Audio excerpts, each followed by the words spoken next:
স্বাগত জানাচ্ছি the great ওয়াল শোতে। অনুষ্ঠান জুড়ে আপনাদের সঙ্গে আছি আমি রওজে জাবিদা ঐশী এবং আমি তানজিদ বসুনিয়া। চীন মানেই সাংস্কৃতিক বৈচিত্র্যে সমৃদ্ধ একটি দেশ। এই দেশের প্রতিটি অঞ্চলেরই নিজস্ব সাংস্কৃতিক বৈশিষ্ট্য রয়েছে, উৎসবও রয়েছে ভিন্ন ভিন্ন। বছরব্যাপী নানা আয়োজনের কারণে চীনকে বলা হয় উৎসবের দেশ। নাচ, গান, নাটক, চলচ্চিত্র থেকে শুরু করে হালের ফ্যাশন জগৎ, নানামাত্রিক আয়োজন নিয়ে সাজানো হয়েছে আমাদের এই অনুষ্ঠান। তুলে ধরব দেশটির নৈসর্গিক সৌন্দর্য ও বৈচিত্র্যময় জীবনধারার গল্প। মুক্তির 2 মাস না পেরোতে চীনের ইতিহাসে সবচেয়ে ব্যবসা সফল সিনেমার তালিকায় 1 নম্বরে উঠে এসেছে চীনা চলচ্চিত্র দ্য ব্যাটেল এট লেক চাংচিন। এখন পর্যন্ত এই সিনেমা উপভোগ করেছে 12 কোটিরও বেশি মানুষ, কুড়িয়েছে ব্যাপক প্রশংসা। এদিকে বর্ণাঢ্য আয়োজনের মধ্য দিয়ে শুরু হয়েছে বেইজিং প্যারা অলিম্পিকের 100 দিনের কাউন্টডাউন। এদিকে আফ্রিকা মহাদেশের 20টি দেশের জন্য 50টিরও বেশি চলচ্চিত্র, টেলিভিশন নাটক ও ডকুমেন্টারি আয়োজন করেছে চায়না মিডিয়া গ্রুপ। মুক্তির পর থেকেই একের পর এক রেকর্ড ভাঙছে the battle at Lake Changjin. James Bond সিরিজের no time to die, Dune কিংবা ফাস্ট অ্যান্ড ফিউরিয়াস 9কে পেছনে ফেলে কিছুদিন আগেই 2021 সালে বিশ্বের সবচেয়ে বেশি আয় করা চলচ্চিত্রের তালিকায় 1 নম্বরে জায়গা করে নেয় সিনেমাটি। এর কিছুদিনের মধ্যেই চীনের চলচ্চিত্রের ইতিহাসে নতুন এক রেকর্ড সৃষ্টি করল এই সিনেমা।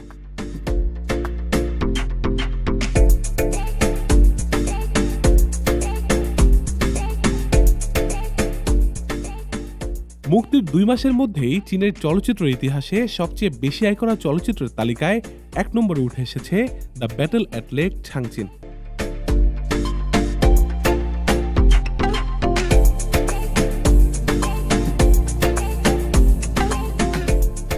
চলচ্চিত্র বিষয়ক চীনের জনপ্রিয় ওয়েবসাইট মাওয়ানের তথ্য মতে মুক্তির 2 মাস না পেরোতেই এই সিনেমা আয় করে নিয়েছে 570 কোটি ইউয়ান বা 890 মিলিয়ন মার্কিন ডলার। বাংলাদেশি মুদ্রায় যার পরিমাণ দাঁড়ায় 7,650 কোটি টাকা।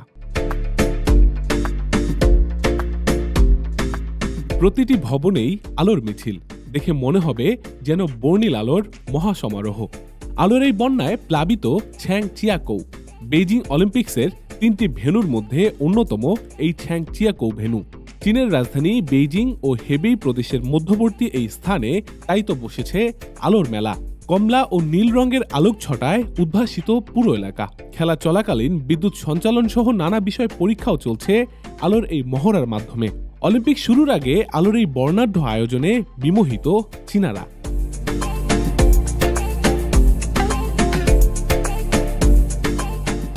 অলিম্পিক্সকে সামনে রেখে গেল বুধবার নতুন এক ঘোষণা দিয়েছে চায়না মিডিয়া গ্রুপ।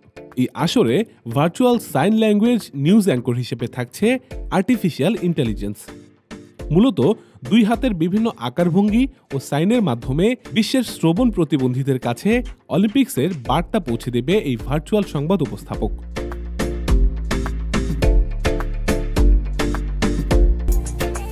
নানা বৈচিত্র্যে সমৃদ্ধ চীনের সাংস্কৃতিক জগৎ। চীনের বৈচিত্র্যময় সংস্কৃতির গুণগ্রাহী ছড়িয়ে ছিটিয়ে আছে বিশ্বব্যাপী। অন্য অঞ্চলের মতো চীনা সংস্কৃতি ও আচার অনুষ্ঠান নিয়ে ব্যাপক আগ্রহ রয়েছে সুদূর আফ্রিকাতেও। আফ্রিকান দেশগুলোর মানুষদের সেই চাহিদা পূরণে তাই এগিয়ে এসেছে চায়না মিডিয়া গ্রুপ সিএমজি। আফ্রিকানদের জন্য 50টিরও বেশি চলচ্চিত্র, টেলিভিশন নাটক, ডকুমেন্টারি সহ নানা অনুষ্ঠানের আয়োজন করেছে সিএমজি। এজন্য আফ্রিকার 20টি দেশের মূলধারার টেলিভিশন ও সংশ্লিষ্ট প্রতিষ্ঠানের সঙ্গে চুক্তি করেছে China media group. Tanzid Basunia, CMG Bangla.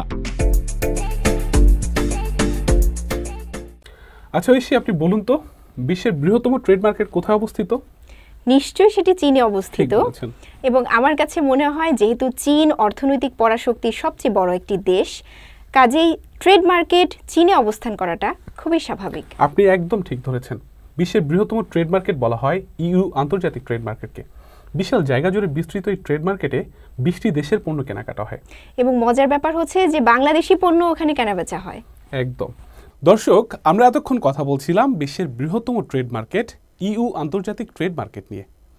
এ সপ্তাহে বেইজিংয়ের 2 সহকর্মী তুহিনা ও রুবি আমাদের জন্য কি কি চমক রেখেছেন চলুন দেখে আসি। 皮鞋 কারখানা চীন, জিরে কারখানা ইউ, আজ আমরা এসেছি ইউর বৃহত্তম এবং বিশ্বের বৃহত্তম ট্রেড মার্কেটে। জানা যায় যে বিশ্বের 80%-এরও বেশি পণ্য ইউতে উৎপাদন করা হয়। আর বাংলাদেশের অনেক ব্যবসায়ীও এখানে ব্যবসা করে। EU ইন্টারন্যাশনাল ট্রেড মার্কেট বিশ্বের বৃহত্তম পাইকারি বাজার। এর আয়তন 40 লক্ষাধিক বর্গ মিটার। প্রায় সব ধরনের পণ্য এখানে বিক্রি হয়। এখানকার পণ্য 20টি দেশ ও অঞ্চলে রপ্তানিও হয়।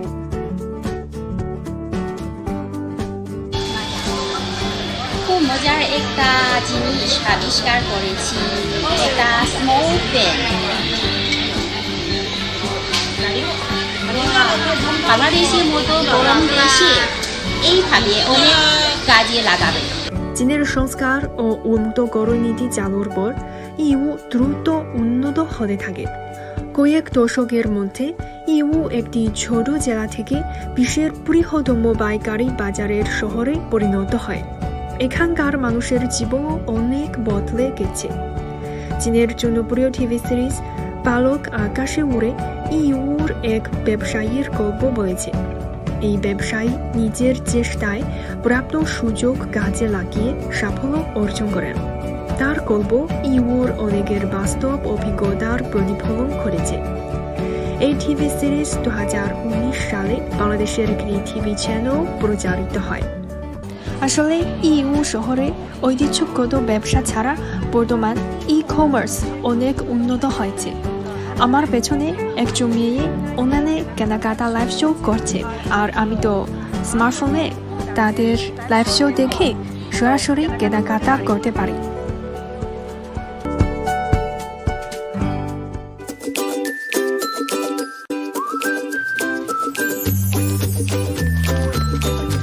বাংলাদেশি বন্ধুরা অনেকে নামাজ পড়ার সময় বিশেষ ব্ল্যাঙ্কেট ব্যবহার করে এবং এই ভিতরে তো আছে। আমরা ঢুকি।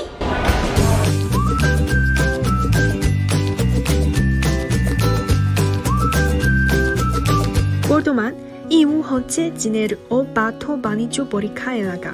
চীনের পণ্য এখান থেকে বিদেশে রপ্তানি হওয়ার পাশাপাশি অনেক বিদেশি পণ্য এখানে আমদানি হয়। ব্যবসা করার জন্য অনেক দেশও ইউতে জাতীয় প্যাভিলিয়ন প্রতিষ্ঠা করেছে। আমরা আজকে চলে এসেছি বাংলাদেশের জাতীয় প্যাভিলিয়নে। হ্যাঁ, চীন ও বাংলাদেশের বাণিজ্যিক যোগাযোগ জোরদারের জন্য এটা প্রতিষ্ঠিত হয়।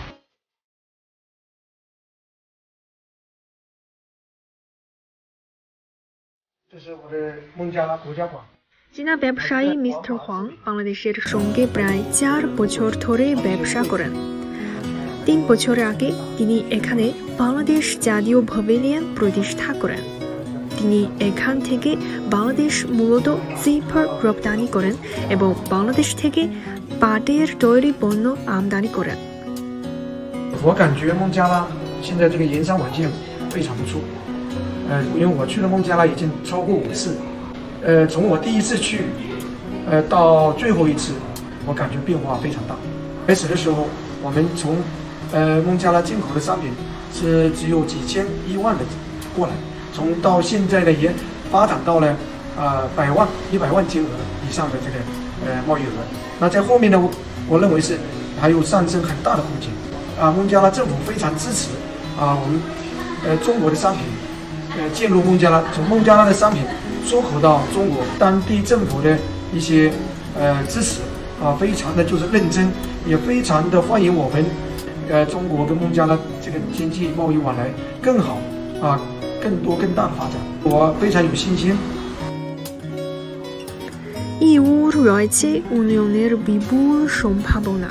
আন্তর্জাতিক বাণিজ্য উন্নয়নে ইউর ভবিষ্যতের ভূমিকা আরও বাড়বে বলে আশা করা যায়। তানজিদ, হটপট আসলে কি জানেন? আমি যতদূর জানি হটপট হচ্ছে চীনের জনপ্রিয় খাবারগুলোর একটি, তবে হটপট সম্পর্কে খুব বেশি ধারণা নেই। আপনি আমাকে একটু বলুন তো। হটপট আসলে একটি ঐতিহ্যবাহী খাবার এবং এটি শীতকালীন একটি খাবার। এটির যে রান্নার ধরন বা পদ্ধতি বলেন, এটা একটু ভিন্ন রকম, অন্যান্য খাবার থেকে একটু অন্যরকম, খুব গরম গরম খেতে হয়। আর আমার কাছে যেটা খুব মজার বিষয় মনে হয় সেটা হচ্ছে যে বাংলাদেশে দেখবেন যে শীতকাল আসলে পিঠা পুলি বা খেজুরের রসের যে একটা প্রবণতা, উৎসবমুখর পরিবেশে আমরা সেটা খাই, ওদের মধ্যেও সেটা কাজ করে। মানে শীতকালীন খাবার যেহেতু হটপট, পরিবারের সবাই মিলে বা বন্ধু বান্ধবদের সঙ্গে নিয়ে ওরা একসঙ্গে এই খাবারটি খেতে খুব পছন্দ করে, মানে উৎসবের আমেজ থাকে এই খাবারটির সঙ্গে। দারুণ তো। দর্শক, আমরা এতক্ষণ কথা বলছিলাম চীনের ঐতিহ্যবাহী খাবার হটপট নিয়ে। চীনের ঐতিহ্যবাহী একটি খাবার হটপট। এই খাবারটি অন্যান্য দেশেও বেশ সমাদৃত। বছরের অন্য সময়ের তুলনায় শীতকাল এলেই এর কদর বেড়ে যায় সর্বত্র।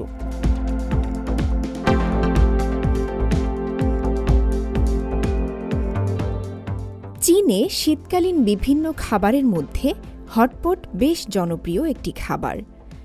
শীতের মৌসুমে হটপট রেস্তোরাঁগুলো সরগরম হয়ে ওঠে।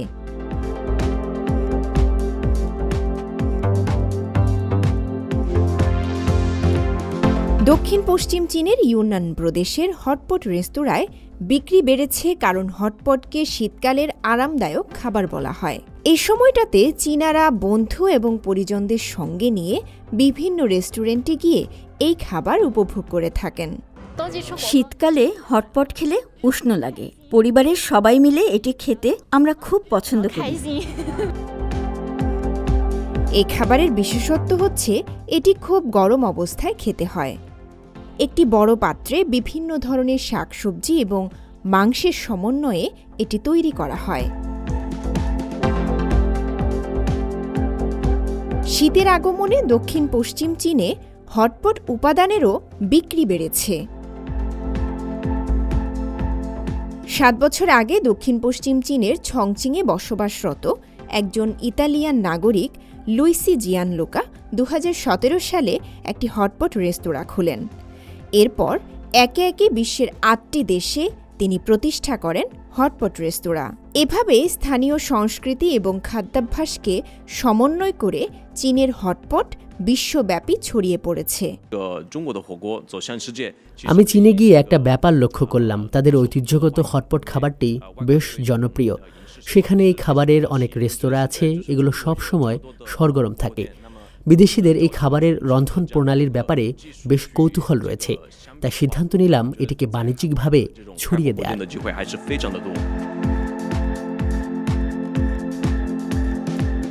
বিশেষজ্ঞরা মনে করেন এই খাবার বর্তমানে বহু বিলিয়ন ডলারের শিল্পে পরিণত হয়েছে। লন্ডন ভিত্তিক বাজার গবেষণা সংস্থা মেন্টেলের তথ্য মতে 2021 সাল পর্যন্ত চীনে 6 লাখের বেশি হটপট রেস্টুরেন্ট ব্যবসা চালাচ্ছে। রাউজে জাবিদা ঐশী, সিএমজি বাংলা।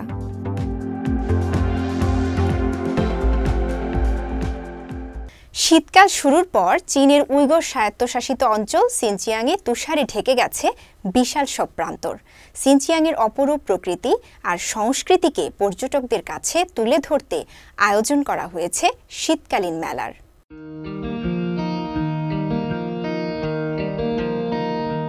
দেখে মনে হয় যেন কোনো সিনেমারই ধারণকৃত দৃশ্য, কিন্তু এটি কোনো কৃত্রিম ছবি নয়।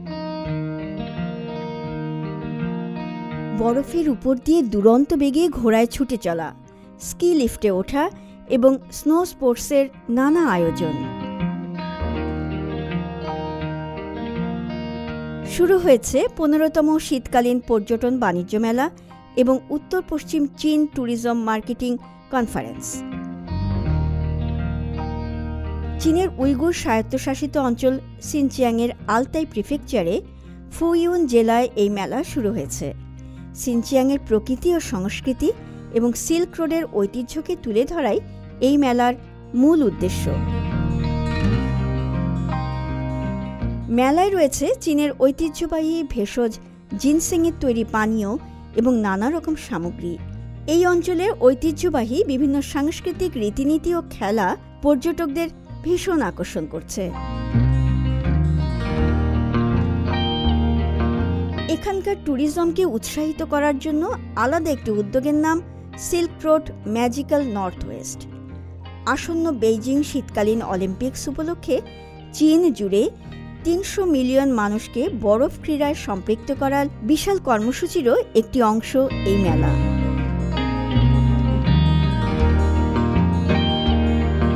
27 নভেম্বর থেকে শুরু হওয়া সিনচিয়াংয়ের এই মেলা চলবে বেইজিং অলিম্পিক শুরুর আগ পর্যন্ত।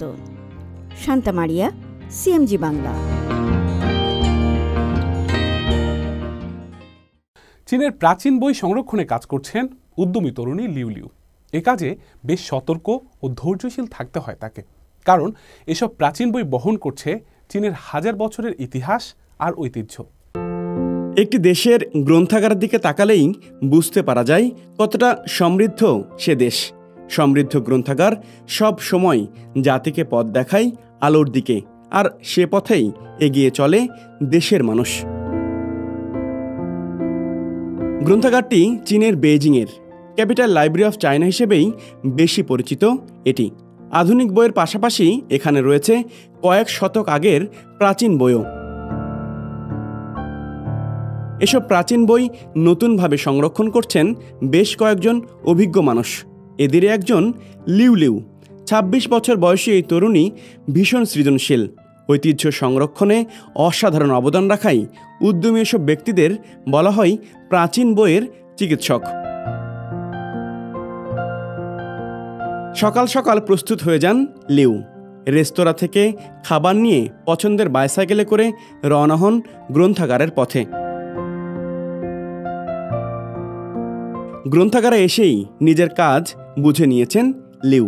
খুব সতর্কতার সঙ্গে ছিং রাজবংশের প্রাচীন এই বইটি সংরক্ষণের কাজ করছেন তিনি। বইটি খুব একটা ক্ষতিগ্রস্ত না হলেও অ্যাসিডিফিকেশনের মাত্রা বেশি, সেজন্য প্রথমেই পরিষ্কার করা হচ্ছে পৃষ্ঠাগুলো। এরপর লেখাগুলো সুরক্ষিত রাখতে চারপাশে যুক্ত করা হচ্ছে বিশেষ ধরনের কাগজ। প্রাচীন বই রক্ষায় খুব সতর্ক থাকতে হয় আমাদের। একই সঙ্গে ভীষণ ধৈর্যের পরিচয় দিতে হয়, কারণ একটি বই সংরক্ষণের কাজ করতে সময় লেগে যায় কয়েক সপ্তাহ, এমনকি কয়েক মাস ধরেও কাজ করতে হয় একটি বইয়ের জন্য।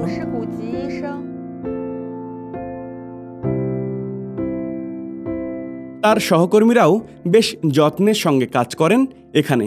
তাদের হাতেই সুরক্ষিত হচ্ছে হাজার বছরের ইতিহাস সমৃদ্ধ শতাধিক বই। কাজগুলো সঠিকভাবে বাস্তবায়ন করতে প্রয়োজন কার্যকর পরিকল্পনা। শিখতে হয় বিজ্ঞানের নানান বিষয়।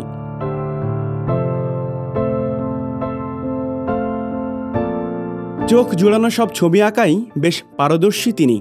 পড়ালেখা করেছেন চিত্রকলা বিভাগে, আর বিশ্ববিদ্যালয়ে মাস্টার্স ডিগ্রি নেওয়ার সময় তিনি কাজ করেছেন জাদুঘরে। ছোটবেলা থেকে ছবি আঁকতে ভীষণ পছন্দ করি আমি। একটু বড় হওয়ার পর বুঝতে পারলাম চীনের অসংখ্য সাংস্কৃতিক ঐতিহ্য রয়েছে যেগুলো বেশ ভঙ্গুর অবস্থায় আছে। সেই থেকেই প্রাচীন বইগুলো সংরক্ষণ করার চেষ্টা করছি। লিউ আশা করেন তার এই প্রচেষ্টা সফলতার মুখ দেখবে নিশ্চয়ই। পরের প্রজন্ম জানতে পারবে প্রাচীনকালের গৌরবময় ইতিহাস আর ঐতিহ্য। একই সঙ্গে চীনা সংস্কৃতি সুরক্ষায় তরুণদের আরও আন্তরিক হয়ে কাজ করার আহ্বান জানান প্রাচীন বইয়ের চিকিৎসক লিউ লিউ। হাবিবুর রহমান অফি, সিএমজি বাংলা।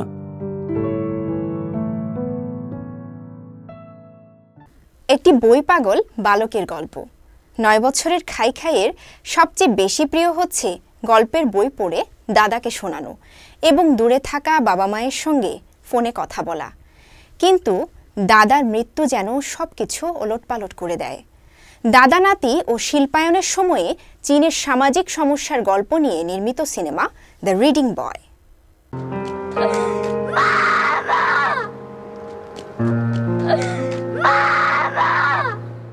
9 বছরের ছেলে খাইখাই। বাড়িতে তার একমাত্র সঙ্গী দাদা। জীবিকার তাগিদে শহরে থাকেন বাবা মা।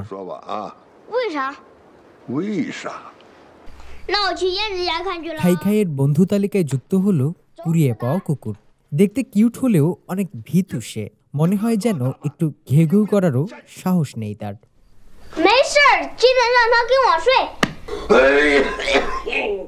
ফুসফুসের রোগে আক্রান্ত দাদা। বয়স বাড়ার সাথে সাথেই অসুখটা যেন সমান তালে বাড়ছে। ওষুধের খরচটা বেড়ে যাওয়ায় টিভির ডিশ বিল দিতে পারছেন না দাদা। তাই স্কুল শেষে পছন্দের টিভি অনুষ্ঠান না দেখতে পেয়ে অনেক মন খারাপ খাইখাইয়ের।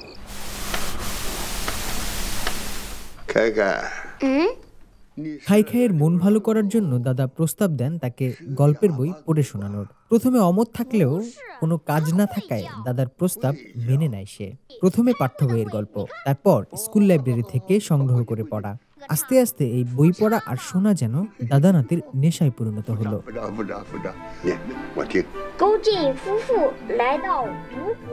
বই পড়ার এই আসরে সংযুক্ত থাকে ছোট কুকুরটিও। দাদার জুতোর পাশে বসে যেন শান্তভাবে মনোযোগ দিয়ে শুনতে থাকে সব। ভাবখানা এমন যেন সব কিছুই বুঝতে পারছে সে।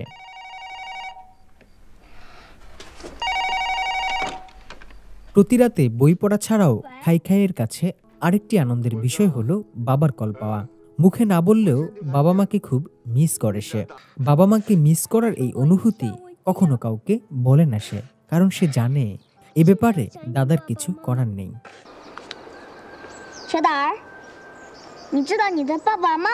তার মনের সব দুঃখ কষ্ট শেয়ার করে কুকুরটির সাথে। কুকুরটিও যেন মাথা নাড়িয়ে সান্ত্বনা দেয় তাকে।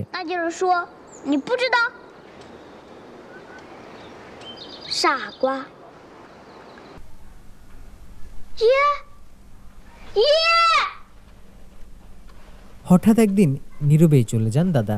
দাফন কাফন করতে শহর থেকে আসেন বাবা মা। দাদাকে কবর দেওয়ার পর তারা সিদ্ধান্ত নিলেন খাইখাইকে শহরে নিয়ে যাওয়ার। তবে শহরে না যাওয়ার সিদ্ধান্তে একেবারেই অটল খাইখাই। খাইখাই এখন অনেক একা। দাদা না থাকায় বই পড়ায় সেই আনন্দ নেই তার। এখন বাসার টেলিভিশনে পছন্দের অনুষ্ঠান চললেও ভালো লাগে না তার।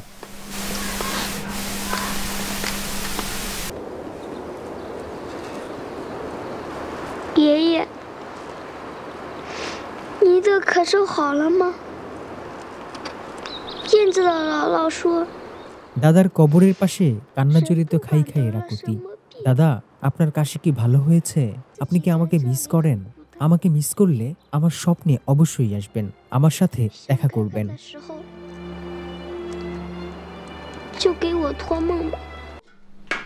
শহর থেকে বাসায় এসেছেন বাবা। খাইখাইয়ের জন্য শহরের স্কুলে ভর্তির ব্যবস্থা করেছেন তিনি। শেষ আবদার কুকুরকে সাথে নেয়া, কিন্তু বাসে কুকুর নেয়া নিষেধ। তাই জোর করে বাসে উঠিয়ে নেন খাইখাইকে। বাসের পিছনে দৌড়াতে থাকে একমাত্র বন্ধুটি।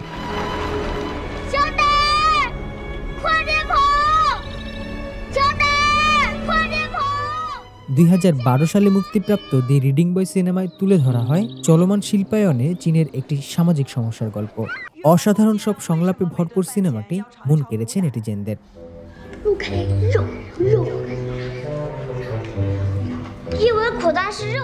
হোসনে মুবারক সৌরভ, সিএমজি বাংলা।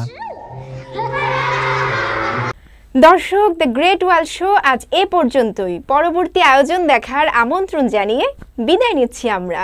সে পর্যন্ত ভালো থাকুন, সুস্থ থাকুন, সময় কাটুক আনন্দ উৎসবে।